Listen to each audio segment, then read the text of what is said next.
Grain futures are trending higher. Why? Will this continue?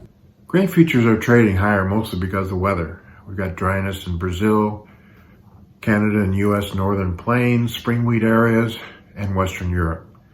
It makes the market very fickle because if any of these areas get a rain, we could see a sell-off. Markets are not necessarily overbought, but weather markets can be volatile and move around quite a bit within some big ranges. But I do think that prices will continue to put a weather premium on as long as these areas stay dry. What are the private analyst estimate of U.S. 2021 corn, soybean, and wheat carryout versus USDA? Are they priced in futures? There is a good debate going on between the USDA U.S. 2021 corn and soybean carryout numbers and the private estimates. Most private estimates for corn is around 1 billion bushels versus the government's a little over 1,300 billion bushels. They believe that exports will be higher and domestic usage will be higher. But right now, the USDA is not going to probably lower that carryout until they actually see China export shipments pick up from the U.S. Some people think the USDA feels that 6 million tons of what's on the books to China will be rolled from old crop to new crop. But most commercials feel they will take this corn. As far as the soybean carryout is concerned, I think the USDA feels we can't get below 120.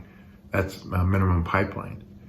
But with a higher crush and maybe a little bit more exports, we could see the carryout below 100 million bushels. But I doubt the USDA will ever say that. As far as the impact on futures, I don't think that a tight balance sheet is factored into futures, whether it's the May or July beans or the May or July corn yet. What is the latest managed fund net grain positions versus historical records? Could they add? Why? If we combine what the managed funds are in corn, beans, meal, oil, and the 3 wheats, they're long about 700,000 contracts. They're close to a record long in soybeans. But if we add all the long positions, record longs that the funds have been in various years, it would mean 1.1 million contracts, and they could add at least 400,000 contracts. And most of the increase could be in beans, meal, and the wheats. So again, they're not long as much as they could be, but weather will dictate whether or not they add to those longs or begin to liquidate these positions.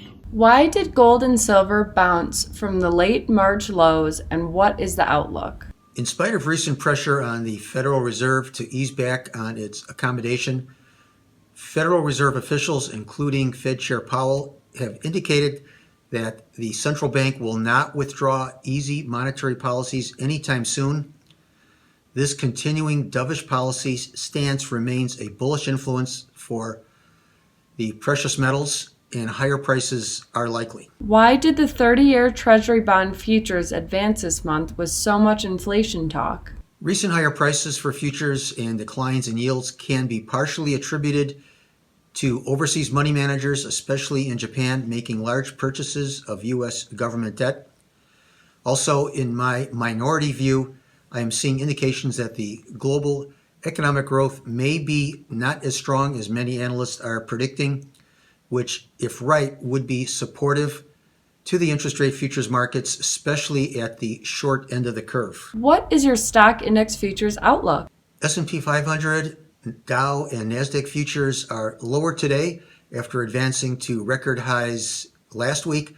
Recent strength linked to a strong start to earnings season, especially from banks and other financial institutions.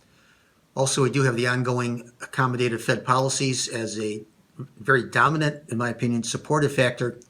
Overall, stock index futures have been performing very well for the news, and I would expect at least a partially recovery from these lower levels. Also, higher prices appear likely longer term.